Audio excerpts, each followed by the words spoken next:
So welcome student with the new episode. आज जो हम बात करें that is about the next chapter, lesson number 8।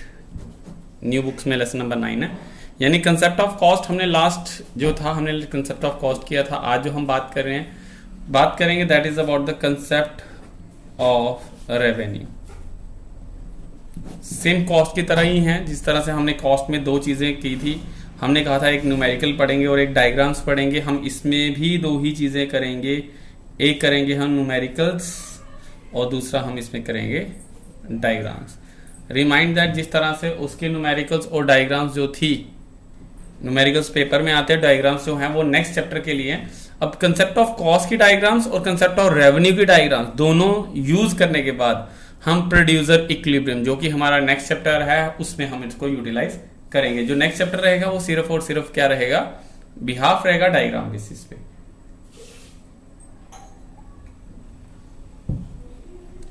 तो स्टार्ट करें न्यूमेरिकल्स के साथ और डायग्राम्स के साथ। तो न्यूमेरिकल्स इजी हैं। अब पहले हम आगे बढ़े, पहले हम कंसेप्ट करते हैं रेवेन्यू क्या होता है। देखो एक सिंपल सी चैप्टर में हमने पढ़ा प्रोडक्शन कैसे होती है। हमने जब बात की प्रोडक्शन कैसे होगी, तो नेचुरली जब प्रोडक्शन होगी तो उसमें खर्चा भी होगा जिसको हमने कॉस्ट कहा। अब जब एक प्रोड्यूसर ने खर्चा लगाया तो डेफिनेटली वो उसमें इनकम भी जनरेट करेगा, जिसे हम सिंपल लैंग्वेज में रेवेन्यू कह सकते हैं। यानी कि ये चैप्टर्स बैक टू बैक आपको पढ़ने पड़ेंगे। अभी तक आपने डायरेक्टली यही चैप्टर पढ़ रहे हैं तो प्लीज आप एक काम कर लें, आपने प्रीवियस वीडियोस को देखें, आपके सारे कंसेप्ट दूर हो जाएंगे। उसके बाद आप इस चैप्टर पे वापस जरूर आए और रेजोल्यूशन आप प्लीज बढ़ा लें, 144 से ज्यादा रेजोल्यूशन रखें ताकि आपको ये जो है सारे के सारे जो भी हमारा मटेरियल है वो आपको इजिली दिख पाए। कॉपीज निकाल लें, सारी चीजें आप लिख लें प्लीज। बुक्स में आपको इतना इजिली नहीं मिलेगा, बहुत छोटा चैप्टर है, हल्का सा, बिल्कुल कॉस्ट के बिहाफ पे है, न्यूमेरिकल्स और डायग्राम्स। तो आपको बताया कि लेसन नंबर 7 या 6 जो आपका था प्रोडक्शन वाला, प्रोडक्शन फंक्शंस, तो हमने उसमें बताया कि प्रोडक्शन क्या होती है, कैसे होती है, कितने टाइप्स की होती है प्रोडक्शन होती है। तो नेक्स्ट चैप्टर हमने पढ़ा कि कॉस्ट क्या होती है। ऑब्वियसली जब प्रोडक्शन होगी तो खर्चा होगा और खर्चा होने के बाद प्रोड्यूसर अब इनकम भी जनरेट करेगा। That is about the concept of revenue. Numericals portions को अगर स्टार्ट करें तो हम लोग रेवेन्यू में 3 कंसेप्ट डालते हैं जैसे हमने पहले डाले थे, सेम एज इट इज। इसमें भी हम 3 कंसेप्ट डालेंगे। सबसे पहले आता है हमारा total revenue, second one is marginal revenue and third one is average revenue, जिसको हम TR, MR एंड AR भी कहते हैं। मैं थोड़ा सा आपको रिकैप्चुलेट करवा दूं जो हमने अपने पिछले एपिसोड में किया था, शायद ये आपको याद हो, ये जो हमने बनाई थी लास्ट टाइम वीडियोस में, जो हमारा लास्ट कंसेप्ट था कि यहाँ पे टोटल कॉस्ट होती है, मार्जिनल कॉस्ट होती है और एवरेज कॉस्ट होती है, जिसमें TC, MC और AC रहता है। ऑन द सेम भी हाफ वैसे ही हमारे यहाँ पे भी ये 3 चीजें रहने वाली हैं जिसको हम TR, MR और AR कहते हैं। अब टोटल रेवेन्यू तो क्लियर चीज है कि टोटल चीजें बेचने पे कितना सेल हुआ या कितना इनकम अर्न हुई। मार्जिनल रेवेन्यू मतलब एडिशनल, यानी पहले पेन बेचने पे कितना मिला था, दूसरे पेन बेचने पे कितना प्रॉफिट हुआ। और थर्ड एवरेज रेवेन्यू की एवरेज क्या थी, यानी कि अगर 10 चीजें बेची और 10 का रेट हमने जनरल किया। बहुत दफा आपने बार्गेनिंग की होगी कि एक दर्जन के लिए अगर 60 रुपए में, तो हम कहते हैं नहीं 5 दर्जन लेंगे तो कम करो, तो 50 के हिसाब से हम करते हैं। 300 बने तो एवरेज निकाल लीजिए कितने के पड़े। तो वो कहता है कभी मार्केट में जाते हैं तो मार्केट में सुना होगा बहुत दफा कि 100 के 1.5 किलो, 100 के 1.5 किलो जो भी कोई चीज़ है, टमाटर प्याज कुछ भी 100 के 1.5 किलो दे रहा है, तो घर वाले एवरेज निकालते हैं, आप एवरेज निकालते हैं कि केजी कितने का पड़ेगा। तो average revenue means per unit जो है आपको कितना उस पर प्रॉफिट या कितनी इनकम जो आप जनरेट कर रहे हैं। न्यूमेरिकल पोर्शन में इसके कॉस्ट की तरह बिल्कुल नहीं रहने वाले। जिस तरह से हमने कॉस्ट में बहुत सारे फॉर्मूले किए थे, एक टोटल कॉस्ट के ही 4-4, 5-5 थे, इस तरह से इसमें बिल्कुल भी नहीं रहेंगे। इसका टोटल रेवेन्यू जो है, रेवेन्यू TR जो निकालने का तरीका है वो सिंपली है प्राइस इनटू क्वांटिटी। सिंपल, बड़ा इजी कंसेप्ट है। टोटल रेवेन्यू कितना पैसा इनकम जनरेट हुई, तो भैया बताओ प्राइस कितना था और कितनी चीजें बेची। मैं कहता हूँ कोई चीज 10 रुपए की थी और मैंने 8 चीजें बेची तो 80 रुपए कमाए। यही देसी भाषा में, इजीली लैंग्वेज में जो हम बात करें तो हम उसमें यही कहेंगे कि 10 रुपए प्राइस था, 8 चीजें बेची तो 80 रुपए मैंने कमाए। तो वो जो 80 रुपीज थे वही तो टोटल था। That is about the total revenue. Is it clear? तो टोटल रेवेन्यू मतलब टोटल इनकम। तो प्राइस कितना है, क्वांटिटी कितनी है बता दो तो निकल आएगा। मार्जिनल रेवेन्यू निकालने का वही पुराना कंसेप्ट है, that is about, sorry, marginal revenue निकालने का वही पुराना कंसेप्ट जिसको हम कहते हैं T R N minus T R N minus one, M U N minus M U N minus one, M C N minus M C N minus one, then after T P N minus T P N minus one. तो ये fourth time है कि यही है marginal को समझाया जा रहा है। तो आई होप आपको ये तो समझ आ ही चुका होगा एन और एन माइनस वन क्या है, करंट रेवेन्यू कितना था, पीछे से कितना था, एडिशनल रेवेन्यू यानी कि एडिशनल यूनिट सेल करने पे हमें कितना फायदा हुआ, यानी एक चीज बेची दूसरी चीज बेची, दोनों चीजों से कितना आया, that is about the total revenue. दूसरी चीज से कितना आया, that is the marginal revenue. दोनों चीजें दूसरी चीज, तो फर्क है भाई, बड़ा इजी डिफरेंस दिख रहता है। दोनों चीजें बेच के कितना पैसा आया तो वो आएगा टोटल रेवेन्यू दोनों चीजों को, और दूसरी चीज बेच के कितना आया तो दैट इज अबाउट मार्जिन। तो दूसरी से कितना, पहली में कितना था, दूसरी दोनों में कितना हुआ, तो दोनों में माइनस पहली से कर दो तो पता चल जाएगा कि कितना हुआ। जबकि एवरेज रेवेन्यू की बात करें तो एवरेज निकालनी तो सिंपल है, टोटल रेवेन्यू डिवाइडेड बाय हमारी क्वांटिटी। टोटल रेवेन्यू कितना है, कितनी टोटल रेवेन्यू कितना, और हमारा क्वांटिटी कितनी है, 20 डजन चीजें बिकी हैं और 1000 रुपया हमने कमाया, तो निकाल लो एवरेज कितनी रही, एक डजन की कितनी रही। तो वही सिंपल सा जो हम 6 से पढ़ते आए हैं, तो एवरेज निकालने में that is about T R upon Q. And remind one thing, A R is equal to P also. A R को हम क्या कंसिडर करते हैं, पी, पी मीन्स प्राइस।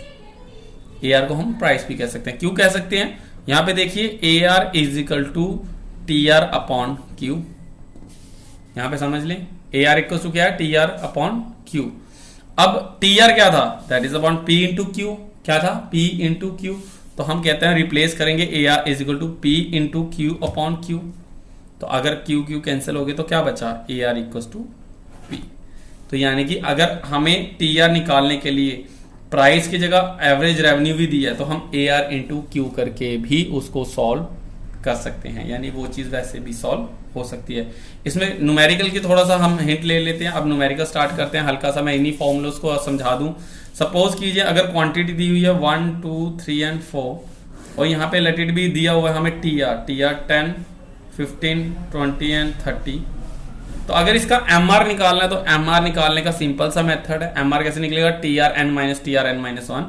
तो पहले का कुछ नहीं आएगा, 15 minus 10 is equal to 5, 20 minus 15 is equal to 5 and 30 minus 10, 5 5 10, that is निकालेंगे M are.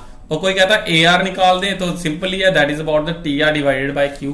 T R divided by Q, तो हम क्या करेंगे, 10 divided by 1 10, 15 divided to 7.5, 20 divided by 3 it's 7.8 and something, 7.9 के करीब ही आएगा। And 30 divided by 4 it's 8 point something. तो इसी तरह से हम क्या निकाल लेंगे, अपना एवरेज रेवेन्यू। तो सिंपल है, एग्जाम में ऐसे ही आएगा, आपको टी आर दिया होगा, एम आर निकालना है, ए आर निकालना है। अगर हमें लेटेड भी यहाँ पे क्वांटिटी 1 2 3 दी है और ए आर दिया है 3 6 2 ऐसा दिया हुआ है, ठीक है, ये दिया है, तो हम इससे टी आर निकाल सकते हैं, that is A R into Q. तो क्या आएगा, 3 1 3, 6 2 12 एंड 3 2 6। तो ये हमारा टी आर निकलेगा। इसी के बाद हम एम आर भी इसका निकाल सकते हैं। इसमें कोई भी टेंशन नहीं है। अगर आपने कंसेप्ट ऑफ कॉस्ट चैप्टर अच्छे से उसके न्यूमेरिकल की प्रैक्टिस की है तो इसके भी आपको जो है इजीली जो है क्वेश्चन जो है न्यूमेरिकल सॉल्व हो जाएंगे। इसमें हम सिर्फ और सिर्फ 3 ही मेथड्स को करने वाले हैं। The very first one, T R is equal to P into Q, यहाँ ए आर इंटू क्यू, ठीक है। Second one is M R equal to T R N minus 1 and the final is A R is equal to T R upon Q. बस इसमें इतना ही है, इसमें हम ज्यादा डिटेल में नहीं जाएंगे। अब इसके बाद अगर बात करें हम डायग्राम्स की, अब क्या बात करें, डायग्राम्स की। तो डायग्राम्स में अगर हम बात करें तो हम डायग्राम्स को 2 चीजों में चेस करते हैं। एक कहते हैं हमारा परफेक्ट कंपटीशन मार्केट, एक आएगा आपका इम्परफेक्ट कंपटीशन मार्केट।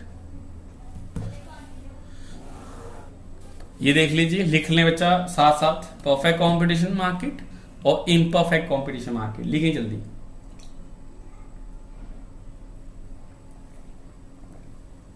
आप परफेक्ट कंपटीशन को पीसीएम, फिजिक्स केमिस्ट्री मैथ, और आईपीसीएम भी कह सकते हैं। पीसीएम ऐसे फिजिक्स केमिस्ट्री मैथ याद करने के लिए कह रहा हूं, परफेक्ट कंपटीशन मार्केट ऐसा रहेगा। देखिए दोनों में फर्क क्या रहता है। परफेक्ट कंपटीशन मार्केट वो मार्केट रहती है जिसमें आप एक चीज लें या 100 चीज लें या 1000 चीज लें, उसके रेट जो है वो सेम रहेंगे। एग्जाम्पल के तौर पे आपका जियो का रिचार्ज 399, एक का करवाएं, मम्मी का करवाएं, पापा का, जिसका जो करना है, जितना मर्जी रिचार्ज कराएं, उसमें प्राइसेस जो हैं वो सेम रहते हैं। जबकि इम्परफेक्ट मार्केट वैसी मार्केट है, जितनी आप क्वांटिटी बढ़ाएंगे वो उतना ही ज्यादा रेट कम करता जाएगा।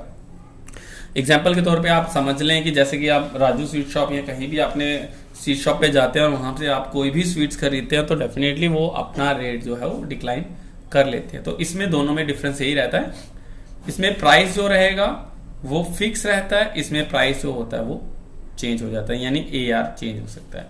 अब पहले बात करें TR की, तो इसकी डायग्राम कैसे होगी TR की मैं समझा दूं। तो TR जो रहता है इसमें वो स्ट्रेट लाइन रहेगी, इसको सिर्फ आपने याद करना है कि कैसे शेप थी। TR कैसे रहेगी, स्ट्रेट रहेगी। जबकि अगर इम्परफेक्ट की बात करें तो इसमें जो TR रहने वाली है वो आपकी इंक्रीजिंग या डिक्रीजिंग रेट रहेगी। मैंने आपको पहले ही बता दिया कि इनकी सारी की सारी गेम्स ही डायग्राम्स पे है, डायग्राम आपको समझ आना चाहिए। अगर हम बात करें परफेक्ट कंपटीशन की तो आपकी TR स्ट्रेट रहेगी, अगर हम बात करें इम्परफेक्ट कंपटीशन की तो आपकी डायग्राम जो होगी इंक्रीजिंग या डिक्रीजिंग रेट रहेगी, ये आएगी हमारी TR। दूसरा कंसेप्ट की बात करें MR कैसा रहेगा, तो परफेक्ट कंपटीशन के केस में जो MR होगा वो स्ट्रेट रहेगा, बिल्कुल हॉरिजॉन्टल। This is MR। आपका कैसा रहेगा, MR बिल्कुल हॉरिजॉन्टल रहेगा, पैरेलल टू एक्स एक्सिस, ठीक है। ये 0 है, ये x है, ये y है, तो आपका बिल्कुल स्ट्रेट लाइन रहेगी, कांस्टेंट रहेगी। MR जो होगा वो आपका कांस्टेंट रहेगा, कहां पे, इन the case of perfect competition market. ये मैं आपको नेक्स्ट डायग्राम में या नेक्स्ट चैप्टर में आपको बिल्कुल एक्सप्लेन करूंगा क्यों ऐसा होगा। फिलहाल आप ये समझ लें कि MR जो होगी वो इसमें स्ट्रेट रहेगी, जबकि इम्परफेक्ट कंपटीशन में MR की बात करें तो ये डाउनवर्ड स्लोपिंग रहती है। ये क्या रहेगी, डाउनवर्ड स्लोपिंग। MR जो होगी वो हमारी डाउनवर्ड स्लोपिंग। देखिए MR फिक्स भी रह सकती है और MR डाउनवर्ड भी होते हैं, डिपेंड करता है कि कौन सी मार्केट है, परफेक्ट कंपटीशन है या इम्परफेक्ट कंपटीशन है। इसी के साथ हम बात करेंगे AR की, तीसरी डायग्राम जो हमारी AR है, तो इसमें ये भी सेम रहती है, MR equals to AR। MR equals to क्या रहेगी, AR। ये न्यूमेरिकल आता है, MR इक्वल्स टू क्या, तो MR equals to AR in the case of perfect competition. Perfect competition market में MR और AR जो होगी वो दोनों सेम रहती है, दैट मीन्स पैरेलल रहेगी टू द एक्स एक्सिस। जबकि इसके AR की बात करें, एवरेज रेवेन्यू की बात करें, तो ये ऊपर रहेगी थोड़ा इस तरह से। This one is AR, this one is AR। Remind that हमेशा उल्टा मत करना, AR as compare to marginal revenue से हमेशा ज्यादा ही होती है, ऊपर ही रहेगी। तो हमारी ये रहेगी AR in the case of imperfect competition market. तो आप में इसमें डायग्राम में कुछ भी ज्यादा नहीं करना, ना ही ये डायग्राम आपके एग्जाम में आती हैं। सिर्फ और सिर्फ जो आता है वो नेक्स्ट चैप्टर में आएगा। मैं आपको हल्का सा दिखा दूं तो आपको ये समझ आ जाएगा कि जो डायग्राम्स हैं हमारी, ये हमारे कॉस्ट की डायग्राम्स थी, ये हमारी कॉस्ट की डायग्राम्स थी जिसमें हमने TC किया, TVC, TFC, MC, AC सारी की हैं। उसमें ही हमने TR, MR और AR किया इन द केस ऑफ परफेक्ट और इम्परफेक्ट। अब क्वेश्चन आता है कि सर आपने कॉस्ट में तो कोई ऐसी परफेक्ट और इम्परफेक्ट नहीं करवाया, तो रिमाइंड दैट स्टूडेंट्स हमारा इसमें आज 12th क्लास में परफेक्ट और इम्परफेक्ट वाला कंसेप्ट कॉस्ट में कोई भी नहीं लगेगा। आपकी कॉस्ट की डायग्राम सिंपली वैसी ही रहेंगी, जबकि एवरेज रेवेन्यू, मार्जिन रेवेन्यू और टोटल रेवेन्यू के लिए आपका ये वाला कंसेप्ट परफेक्ट और इम्परफेक्ट यूज होगा। सो ये डायग्राम जो है वो आपको नेक्स्ट चैप्टर में यूज होंगे। यही 4 डायग्राम आप बिल्कुल याद रख लें कि कैसे रहेंगी। Remind that in the perfect MR equals to AR, but in the imperfect AR is greater than MR। तो ये छोटी छोटी चीजें आप बिल्कुल स्किप ना करें, 1 मार्क्स में ये क्वेश्चंस आते हैं, यही एक नंबर का आपको बिल्कुल ध्यान में रखना है। रही बात इसके न्यूमेरिकल्स की, जो हमारे रेवेन्यू की बात करें तो रेवेन्यू में हमारे सिर्फ न्यूमेरिकल्स आएंगे और न्यूमेरिकल्स भी 3 नंबर में आएंगे। इस चैप्टर में से कोई भी लॉन्ग क्वेश्चन नहीं रहने वाला है। जैसे कि मैंने आपको बताया कि ये चैप्टर जो है कंपोजिट है 2 चीजों को लेके, एक है हमारे न्यूमेरिकल्स और एक है डायग्राम्स। और न्यूमेरिकल्स जो हैं वही शायद आए, क्योंकि कॉस्ट से न्यूमेरिकल्स आते हैं। कॉस्ट के न्यूमेरिकल्स अगर आप देखें एज कम्पेयर टू कॉस्ट के न्यूमेरिकल हमारे रेवेन्यू के न्यूमेरिकल से काफी ज्यादा टफ है और ज्यादा है। तो कॉस्ट में से न्यूमेरिकल्स आते हैं, रेवेन्यू चैप्टर क्यों करवाया जा रहा है ये हम अपनी नेक्स्ट वीडियो में एपिसोड करेंगे कि सर हमें तो ये वाला इजी लगा, बहुत इजी था चैप्टर था, इसमें तो न्यूमेरिकल से और डायग्राम्स हल्की सी थी, आपको बस ये शेप याद रखनी है। इसी के बिहाफ पे हम अपना नेक्स्ट चैप्टर जो है वो कवर अप कर पाएंगे और नेक्स्ट चैप्टर में आपको ये समझ आ जाएगा कि सर क्या रीजन था कि ये जो चैप्टर हमें पढ़ाया गया अगर इतना इंपॉर्टेंट नहीं था, क्योंकि इस चैप्टर के बिना आप नेक्स्ट चैप्टर कर ही नहीं सकते थे। तो ये जरूरी था, कंपल्सन था कि आपको रेवेन्यू भी समझाया जाए। सो आई होप आपको ये वीडियो समझ आई होगी, दोनों न्यूमेरिकल्स और ये प्लीज आप फॉर्मूले लिख लें अपने बुक्स को। आपने देखा बहुत 3 पेजेस का ये चैप्टर होगा, तो प्लीज इसको एक दफा रिवाइंड कर लें। अगर कहीं आपको डाउट आता है तो आप इसको डिस्कस जरूर करें। सो आई होप आपको ये चीज समझ आई होगी। Till then bye bye, take care, next video मिलते हैं। तब तक के लिए प्लीज इसको रिवाइज जरूर करें और कमेंट बॉक्स में अपना नाम लिखना ना भूलें। Bye bye.